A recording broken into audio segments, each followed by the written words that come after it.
अस्सलामुअलैकुम नाजरीन, तारीख की दुनिया में खुश आमदेद। मुझे डॉक्टर अली कहते हैं और आज हवस की पुजारी और बेशुमार बेगुनाह लोगों की कातिल, रूम की सल्तनतों को खत्म करने वाली मिस्री खातून, अफसानवी हुस्न रखने वाली मलिका और तारीख की वाहिद खातून जिसे मरने के 2000 साल बाद भी सेलिब्रिटी का दर्जा हासिल है, सल्तनत के लिए जान की बाजी लगा देने वाली वो मलिका कौन थी, उसकी मुकम्मल तारीख हम आज की वीडियो में आपके साथ शेयर करेंगे।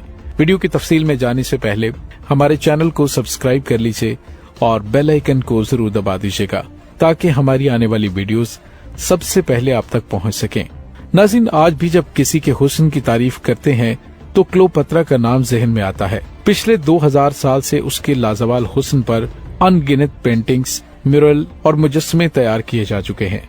वो मुतअद्दिद नावलों, अफसानों और कहानियों का मौजू बन चुकी हैं और उन पर हॉलीवुड समेत दुनिया भर में फिल्में भी बनाई गई हैं।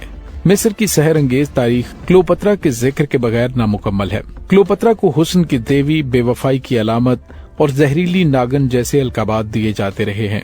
नाज़रीन, क्लोपत्रा 69 कबले मसीह में सिकंदरिया मिस्र के मुकाम पर पैदा हुई। उसके वालिद का नाम बल्तिमुस था, जिसका जमाना 51 कबले मसीह से 117 कबले मसीह तक था और ये फिरौने मिस्र था। क्लोपत्रा मिस्र पर हुक्मरानी करने वाले 33वें खानदान की आखिरी फरमारवा थी। उसका जद्दे अमजद सिकंदर आजम का जरनैल टोलेमी था। उसने सिकंदर आजम के मरने पर खुद मुख्तारी का ऐलान करके मिस्र पर अपनी हुकूमत कायम कर ली थी। उस खानदान ने मिस्र पर 300 साल हुकूमत की। नाज़रीन, 51 कबले मसीह में जब क्लोपत्रा के बाप का इंतकाल हुआ तो उस वक्त 17 साल की थी। जब वालिद का इंतकाल हुआ तो उसूली तौर पर इक्तदार 18 साल क्लोपत्रा के पास आना चाहिए था, लेकिन लोगों को औरत राज कबूल नहीं था, इसलिए उन्हें छोटे भाई के साथ मुश्तरका हुक्मरान बना दिया गया।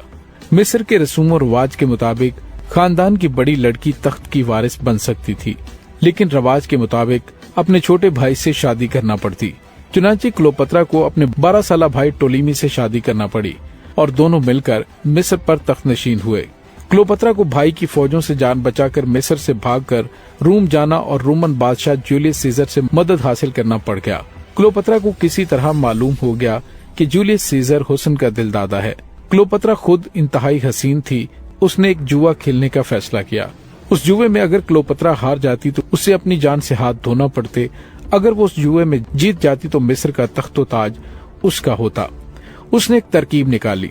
उसने अपने आप को एक कालीन में लपेटा और वो कालीन अपने खास आदमी के जरिए जूलियस सीजर तक पहुंचा दिया।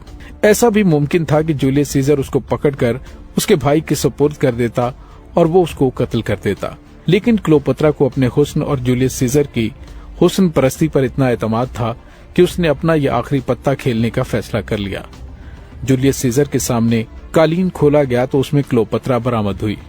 क्लोपत्रा की तवक्को के ऐन मुताबिक जूलियस सीजर उसकी जुल्फ का असीर हो गया और उसने क्लोपत्रा के भाई के मुकाबले में क्लोपत्रा की हमायत का ऐलान कर दिया।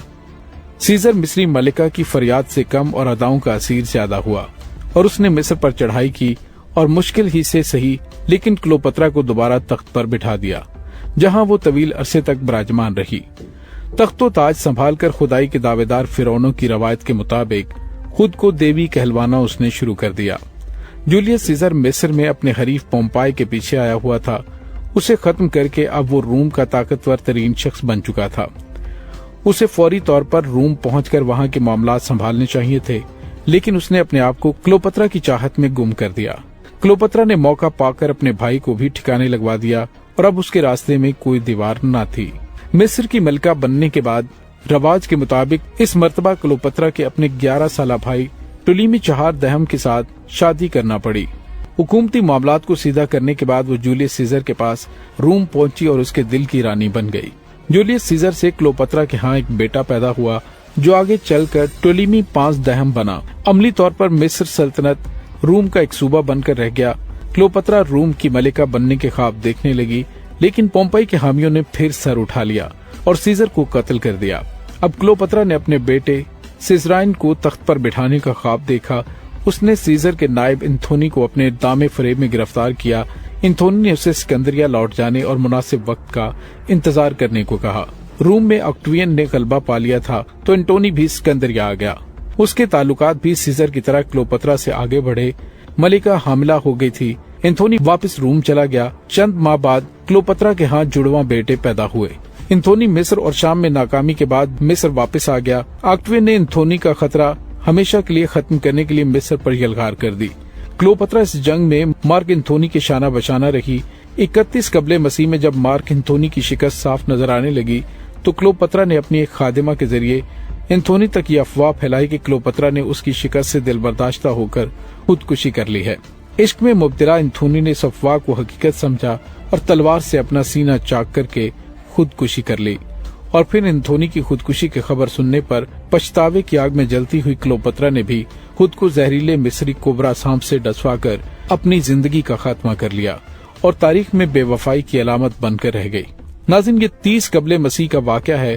مورخین کے مطابق اس نے انتھونی کو شکست دینے والے جنرل آکٹوین تک رسائی حاصل کرنے کے لیے اسی جرنیل کے کہنے پر انتھونی کو موت کی طرف دھکیلنے کی سازش بھی کی تھی، لیکن کلوپترا آکٹوین کو تو نہ پا سکی اور انتھونی کو بھی کھو بیٹھی، اور اسی غم میں اس نے خودکشی کر لی۔